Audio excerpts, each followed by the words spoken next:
ไปหาปลาใช่บ่ได้แต่บ่มีครับได้บ่ได้จักโตเลยบ่น้องนะได้เลยว่าล็อกอันนี้เนาะ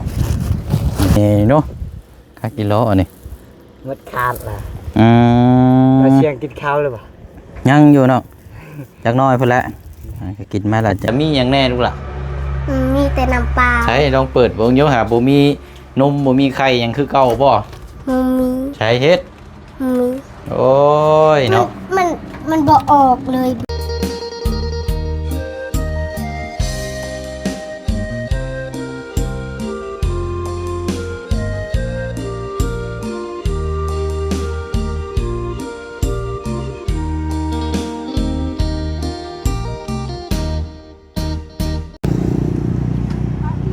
อยู่ห่มกกม่วงพี่น้อยเนาะ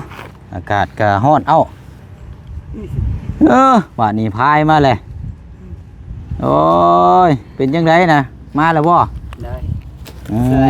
โดยเอาใช้ป่าเฮาได้จักโตบ่ได้ไปกินข้าวห่วยๆอยู่โอ้ไปหาปลาใช่บ่ได้แต่บ่มีครับได้บ่ได้จักโตเลยบ่น้องนะได้เลยว่าล็อกอันนี้เนาะเนาะนี่แต่แหอันนี้เนาะหายากแค่หาปลานี่เนาะไปหาอยู่ตลาดพุ่นเป็นยัง โอ้แหเนาะค่ากิโลอันนี้มดขาดล่ะเราเชียงกินข้าวเลยป่ะยังอยู่เนาะจักน้อยเพิ่นแหละก็กินมาแล้วจักน้อยเอาแหนี่ก็เจ้าใช้อันยางแบบนี้นี่เนาะบ่ไรคือบ่คือบ้านเฮาเนาะบ้านเฮาเชือกดีลงอันนี้เพิ่นห้องสายยังอันนี้สายเอ็นบ่ใช้ยางแบบสายได้ลงสายไฟน่ะบ่ได้มีบ่เนาะเจ้าว่ามันก็ติดอยู่บ่ปลาไปซิกะติดคือกันอยู่บ่แบบนี้ได้ทนแบบนี้บ่เนาะรางเท่าไรน้องนี่นะคันซื้อ700,000รางละ700,000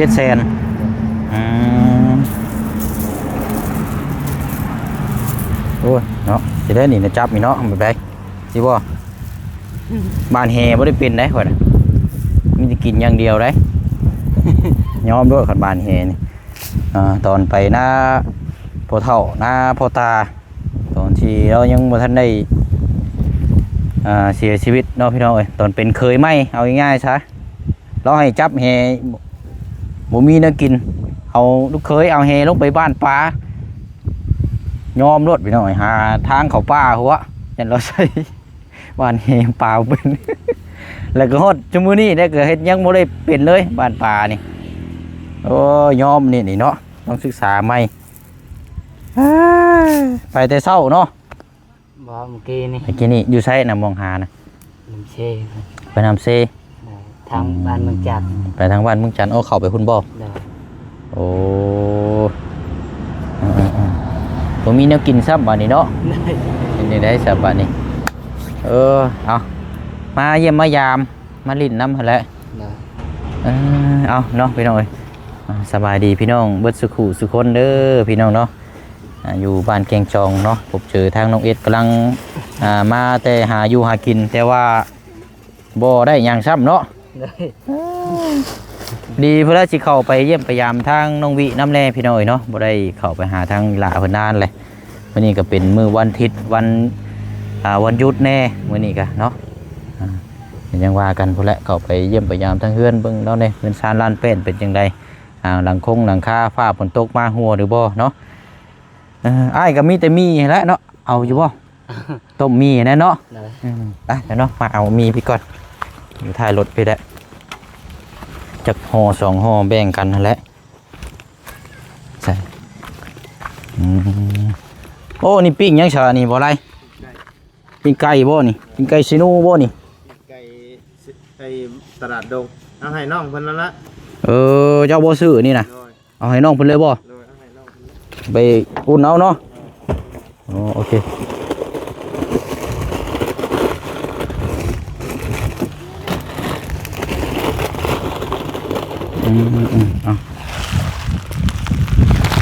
ไปดูสิเนาะมีไปหาปลามาบ่ได้ก็อย่าหรอกเนาะมีปิ้งไก่กับมีนี่แหละเอาน้องไปอุ่นเอาเด้อปิ้งไก่ให้เด้อชูไผ่อุ่นเอาแต่มีกับ ต้มกาน้ำฮ้อนนั่นแหละพากันเฮ็ดกินเนาะ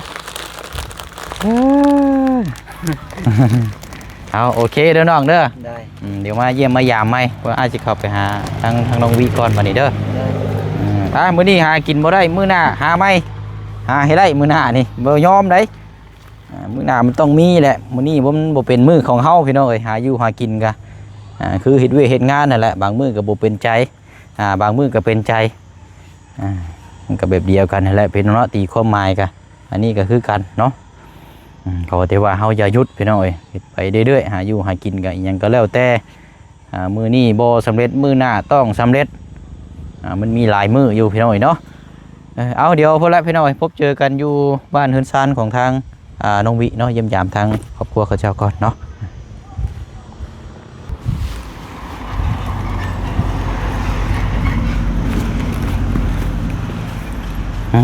เนาะ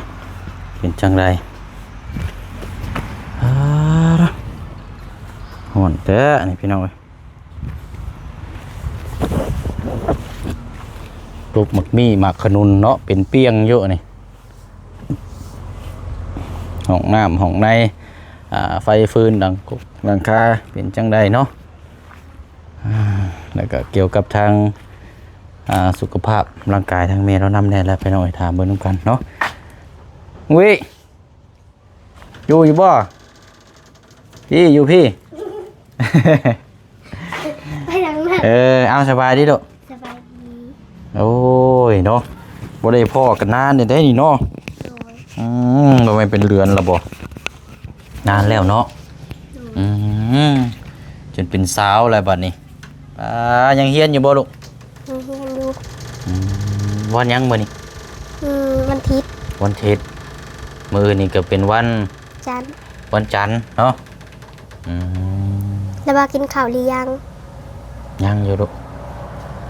มีแนวกินบ่ มี ฮะ มี มี โดย กินต้มมี โดยมีเบาไล่ไห่ เอาเป็นยังลูกกินโดดเดี๋ยวพุ่นแหละผู้เชี่ยวชาญไปกินข้างนอกพุ่นแหละสิเลาะไปพุ่นแหละเนาะ โดย กินโลดเจ้าเด้อต้มแล้วบ่ต้มแล้วมี ยัง ยัง เป็น ไม่อยากกินเลย อยู่เป็นจังได้ทางแม่เจ้าสุขภาพร่างกาย เจ็บหัว ชิบหัว โดย นอนอยู่บ่ตอนนี้นะ หู ไปขับไปเบิ่งจังนอนก็ได้ละเจ้านอนอยู่ลุมพี่บ่เดี๋ยวนี้นะ โดย ใช้นอนหม่องใด นั่นนี่ นอนอยู่นี้แม่ตัวนี้น่ะออกอีกแล้วอยู่แต่เทิง เป็นยังก็ แตกออกเลย โอ้ผ่ามันรุดซัมบ่ โดย โอ้ มันออกเลย ตายเนาะตู้ใส่เสื้อผ้าบ่ลูก โดย บ่เป็นหยังเอาแต่แว่นไว้เงียงเนาะ โดย มันรุดออกกัน ใช้ตู้เย็นเด้สามีหยังแน่ลูกล่ะ มีแต่น้ำปลา ใช้ลองเปิดเบิ่งอยู่หาบ่มีนมบ่มีไข่หยังคือเก่าบ่ มี ใช้เฮ็ด มี โอ้ยเนาะ มันบ่ออกเลยดูบนนี่เดี๋ยวโกงนี่ เป็นหยังหรอกยามาดอกมีแต่น้ำเปล่าเนาะบ่มีนมบ่มีกระต้มขนมซ้ำบ่มีไข่ไก่ครับบัดนี้เนาะ โดย แล้วแหละบัดนี้พี่น้องเอ้ยเนาะบ่ได้เข้ามานานแล้วก็มาพี่ก่อนก็ได้ดุมาทางแม่จะพี่ก็ได้สบายดีเอ้ยเด้อ สวัสดีเบ๊ สบายดีเด้อเนาะอันนี้กับข้าวเราบ่ดุนี่ โดย เป็นหยังอันนั้นน่ะ มีกับเขา มีกับข้าว จานใส่ ต้มมีแล้วก็จานข้าวใส่ โดยกินตะกี้แล้ว แล้วกินแล้วบ่นี่ กินแล้ว กินเรียบร้อยแล้วปลา แน่เอามือแล้วก่อนบอกแล้วกันอันคออันหมูเราคือนั่นแท้ดุก็บ่ยับเข้าไปอีกเนี่ยบ่แข็งพุ่นบ่อันหมูนหัวได้มอนนะคือบ่ยับขึ้นยับลงอีกไปอีกเนี่ย น้ำลงอีก ยับขึ้นอีกบ่ยันว่าคอขัดหั่นเนาะ มันหนุ่มอยู่ ฮะ มันหนุ่มอยู่ ยันว่าคืออยู่แต่มงหัวสิดอกคือบ่ให้มันเอียงตรงกับคอ เราเคยเห็นแบบนี้นั่นเจ็บบอลบาดมันกด ส่วนหลายนี่มีแต่นอนตะแคงแบบนี้บ่แม่ โด เจ้านะ ย โอ้คันว่านอนหงายน่ะนอนบ่ได้ซั่นบ่ดุ โดย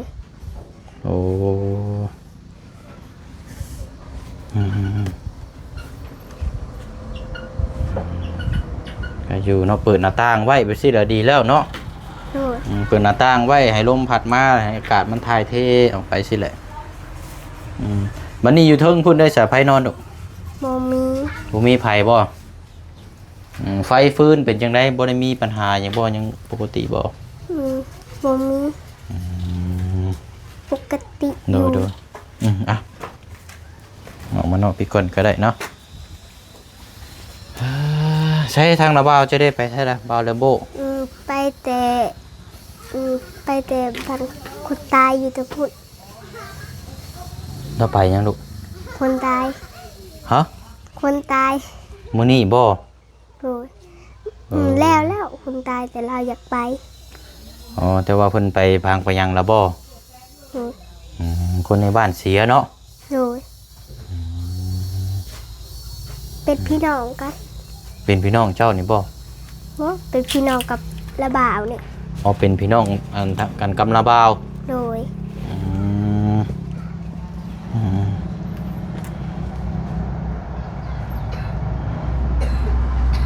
บ่ได้มาแต่เฮิงเด้อเนาะยังกินฮอดกันอยู่บ่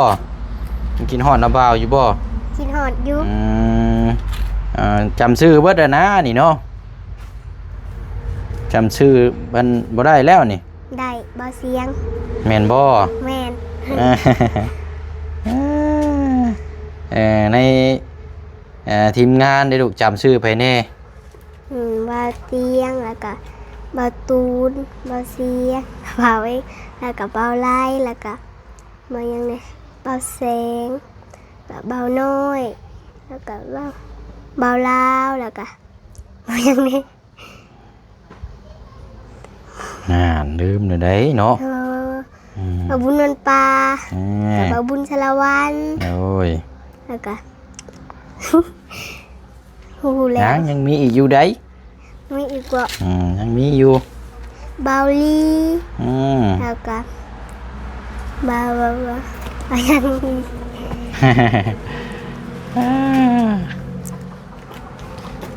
ผู้สูงๆนะได้ซะ ที่สุบายาว มีผู้เดียวน่ะเนาะสูงกว่าหมู่เอาหั่นแหละก็บ่ติน้องเพิ่นพี่น้องเนาะเพ โอ้ ราะว่า ยังอยู่บาวเมฆ มือกล้องเนาะ โดย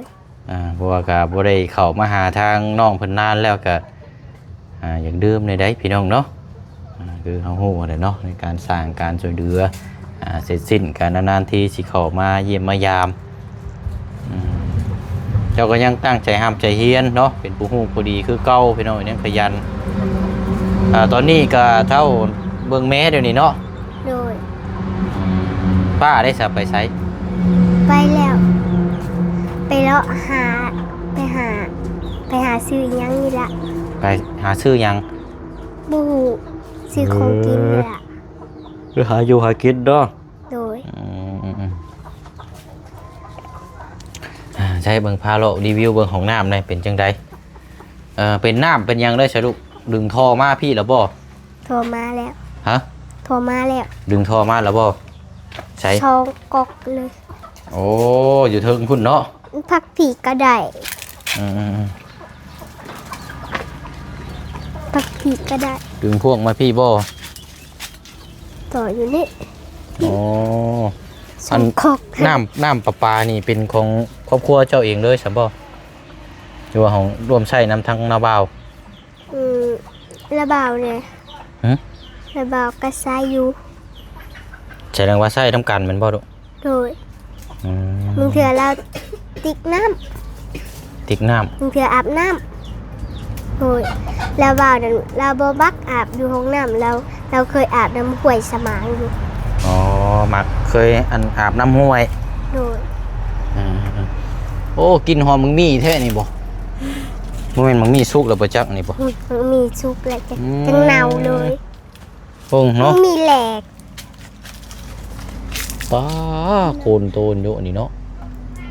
มันบ่มีหน่วยสุก เมื่ แล้ อ วบ่ น่ะซ้ำหน่วยชี้หน่วยแล้วกินน่ะ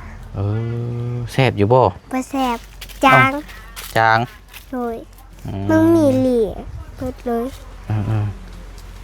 ลกเนาะ ทิมวัด กินบ่เบิดเท่าใด ไปต่อให้กอกน้ำ เบาจัน กอกน้ำกอกในเนาะไปพาขึ้นไปเบิ่งเทิงเฮือนในบัดนี้ลูกพาขึ้นไปเลาะเทิงเฮือนนี่เป็นจังไดเนาะคือว่าเจ้าจักซักเสื้อผ้าซะบ่ โดย แล้วแหละ แล้ว โอ้ซักเสื้อของเสื้อผ้ามีของไผแน่ มีของเนาะของหนูกับของข่อย น้องแม่ได้สรุปบ่ได้ซักบ่ หาบ่เห็น เอาอันนี้ระเบียงนี่เนาะใช่บ่มีไผนอนเลยนี่เนาะ บ่มีแต่เฮิงน่ะบ่ได้เยี่ยมอิหยัง ก็เลยอย่างกองแบบซี่ได้เนาะ โดย อันนี้บ่ตู้ตัวนี้บ่จะว่ามันหักมันรุด โด นะ ยนี่ เป็นตัวกระจกซ้ำเนาะ โดยนี่เด็ก อ๋อใส่กุญแจ นี่เอาไปเงินจงเพิ่น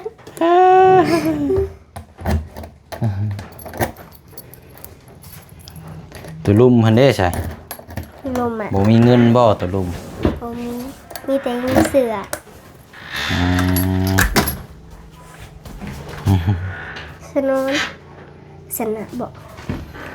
อันนี้จะเป็นห้องเนาะมีหยังล่ะ นี่ เฮ้ย ออกแล้ว ว้าวสั่งว่าแท้มันคือรุดง่ายแท้ บูเด็กน้อยอ่ะขึ้นมาแต่เฮือนอ่ะ ตึงๆจะกลางอยู่แหละ บ่ โดดนั้นโดดนี้อยู่ อ๋อเด็กน้อยปีนบ่ โดย เป็นประตู แต่นี่แหละ โอ้ประตูปานพับก็เลยรุด โดย อื หลายอย่างแท้ค่ะ ชาติเนาะ โดย ห้องนี้ได้สะดุกแต่ก่อนนี่แม่จะนอนอยู่นี้เนาะ โดย ใช้มีหยังห้องนี่เชิบ มีอย่างเลยมีผ้าห่มมี บ่มีหยังเลยเนาะ อย่างเลย โล่งโจงโปร่งเพราะว่าเจ้านี่ก็นอนอยู่ข้างล่างเห็นบ่นอนอยู่ใส่กันแท้จะนอนอยู่น้ำไผ นอนกับป่า ฮะ อยู่ข้างล่าง แต่ว่านอนอยู่เฮือนเจ้านี่บ่ โดย บ่ได้ไปนอนอยู่เฮือนอื่นนะว่า บอ นอนอยู่ข้างล่างหมองที่เจ้าเว้าหันบ่ โดย เอาปิดประตูไว้เด้อลูก ไม่ได้ใส่กระแจนี่เลย โอเคปะนะ ลมพัดเป็นหมดนี่ ไปลงวันนี้เนาะ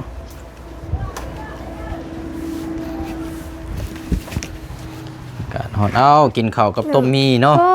ยดู ทางระวาวกับมีแต่มีเท่านั้นละคือกันนั่นแหละสะเนาะเปิดพัดลมให้แม่นะลูกบ่ฮ้อนบ่คือบ่เปิดให้เราเนี่ยฮะพัดลม แต่ ปวดถึงดอก มือหน้าขึ้นมาอีกเอาหักคอขึ้นมาอีกนิดนึงอันนี้ยิดนี่ดิยิ้มเปื่อยๆเลยดิได้ยีดอก เอาโอเคเนาะเฮากลับก่อนเด้อเด้อดีมีแห้ง ฮะเวลาแม่พาไปรถบ่เสียงเพิ่นแหละเอามีแต่มีคือกันแล้วเอาไว้ต้มเด้อ โดย จักสิเอาหยังมาฝาก เราเป็นหยังดอก ไปเนาะโอเค ได้ถ้าได้ก็เอาสำนั้น อันผู้นี้ทางน้องชื่อหยังก็ดุ แฟน น้องแตน แฟน น้องแฟน แหวน แหวนเป็นพี่น้องกันเนาะ เวนตาเด้แล้วว่า อันดาเป็นน้องสาวของทางอันชื่อหยังเกาะน้องเวียงบ่ โดย อืมโอเคไปพอละยังไปรถพอละลูกไปไปรถน้ำกัน รถจอดให้ยังนะ ฮอนเอาไปน้องเลย มาชิ้นไข่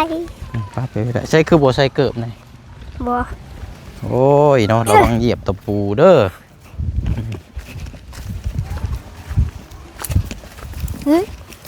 ขี้ ห่วยสร้างว่าแท้เต็มตีนนะพ่อแห้งแท้เนาะ เว้งเอาแว่นรถทิพย์ มาลูกมาเอาเจ้าถ่ายอยู่พมมันก็ได้บ่ลงมาก็ได้ลงก่อนเอา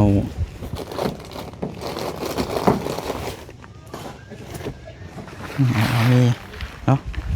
ไปโรงเรียนนี่ใช้เงินอยู่บ่ มึงจะบ่ได้ใส่ เดี๋ยวก็บ่ได้ใช้ โดย อืม ตัวนี้บ่ได้ใส่แล้ว เป็นหยังคือบ่ได้ใช้ บ่มีเงินแล้ว ปึ้มมิกซอได้สายังอยู่บ่ ยังอยู่ ยังอยู่